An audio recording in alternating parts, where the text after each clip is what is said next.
ఇన్ని రోజులేమో రాకపోతే వస్తలేవు అంటివి. ఇలా వచ్చి మీటింగ్ పెడతలేవో నీకంటే పెద్ద మీటింగ్ నేను కూడా పెడతా అంటివి. రానప్పుడు అట్లా మాట్లాడి వచ్చినప్పుడు ఇట్లా మాట్లాడి ఇక నువ్వు ప్రజలకు పాలన ఎప్పుడు చేస్తావో చెప్పు. ఇక నువ్వు ప్రజల పాలన ఎప్పుడు చేస్తావో చెప్పు. ఇది ప్రజాపాలన అని ఓ ట్యాగ్ లైన్ పెట్టుకుంటివి. కాంగ్రెస్ ప్రజల పార్టీ అని చెప్పుకుంటివి. ఇక నువ్వు ఎప్పుడు చేస్తావు? ఇన్ని రోజులేమో రాలేదు ఆ పెద్ద మనిషి. రానప్పుడేమో భయపడ్డాడు, గుండెలు దడేలు అన్నీ గుండెలల్లో రాళ్ళు పేలినాయి. నేను ముఖ్యమంత్రి అయితే ఓర్వలేదు, నేను మంత్రి అయితే ఓర్వలేదు. కాంగ్రెస్ పార్టీ అధికారంలోకి వస్తే కేసీఆర్ సగం చచ్చిండు. దమ్ముంటే కేసీఆర్ బయటికి రా, నీకు సవాల్ విసురుతున్నా, రా ప్రతిపక్ష హోదాను నువ్వు నిర్వర్తించు, ప్రతిపక్ష నాయకుడిగా నువ్వు వ్యవహరించు అని అంటివి. ఈ నోరుతోటే అంటివి. అంటే మరి ఆ మాటలు నేను సీరియస్గా తీసుకుంటో ఏమో బాధపడ్డాడు. వెంకటరెడ్డి నన్ను గిన్నేసి మాటలు అంటుండే, నేను పోకపోతే నా ఇజ్జత్ పోతుందని చెప్పేసి ఎలకతుర్తిలో గట్టి మీటింగ్ పెట్టిండు. ఆయనకు తోచినంత మంది జనాలను గ్యాదర్ చేసుకుండు. ఇక వాళ్ళు 10 లక్షలు అంటారు, ఓడు 7 లక్షలే అంటాడు, ఎంతో అంటాడు. జనాలు అయితే వచ్చిండ్రు, వాళ్ళందరికీ చెప్పిండు, మరి మీరు ఓట్లేసి ఎన్నుకున్న ప్రభుత్వం గిట్లా చేస్తూ ఉన్నది, మరి మీరు కూడా ప్రశ్నించాలి, మరి నేను కూడా ప్రశ్నిస్తా, మనకు బంగారం రాకపోయే, పెన్షన్ రాకపోయే అని పలు అంశాలు పెట్టిండు. అదే డ్యూటీ వ్యవహరించిండు. దాన్ని యాక్సెప్ట్ చేసి నువ్వేం చేసినావో చెప్పగలగాలి. నువ్వేమైనా చేయకుంటే దాన్ని పరిగణలోకి తీసుకొని అవి తీర్చిదిద్దాలి. ఈ ప్రతిపక్ష నాయకుడితో పోటీపడి మీటింగ్ పెడతా అంటా ఉన్నాడు చూడరు మన మంత్రి. నిజంటి వాళ్ళని మనం ఎన్నుకున్నాం, ఏం చేయాలి చెప్పుండ్రి.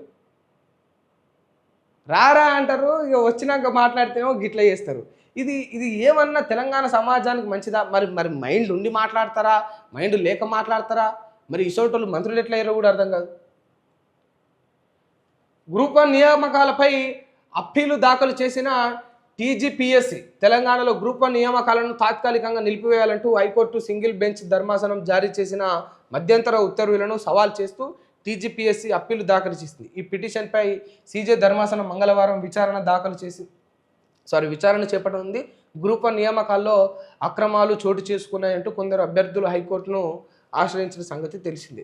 ఇది అంటే మీరు ఈ పెద్ద పెద్ద మీటింగులు పెట్టే బదులు, కేసీఆర్తో పోటీపడి ఆ మీటింగులు పెట్టే బదులు, ఈ పనికిమాలిన పనులు చేసే బదులు మంచి అధికారులను పెట్టి ఈ ఏవైతే మనం ఇటువంటి ఉద్యోగాలను నోటిఫికేషన్ రిలీజ్ చేస్తూ ఉన్నామో ఆ ఉద్యోగాలను కండక్ట్ చేస్తూ ఉన్నామో మంచి అధికారులు న్యాయబద్ధంగా మంచిగా ఎటువంటి లోపాలు జరగకుండా, ఎటువంటి అక్రమాలు జరగకుండా ఆ పరీక్షలు అనేవి కొనసాగేటట్టు జాగ్రత్తలు తీసుకోరు.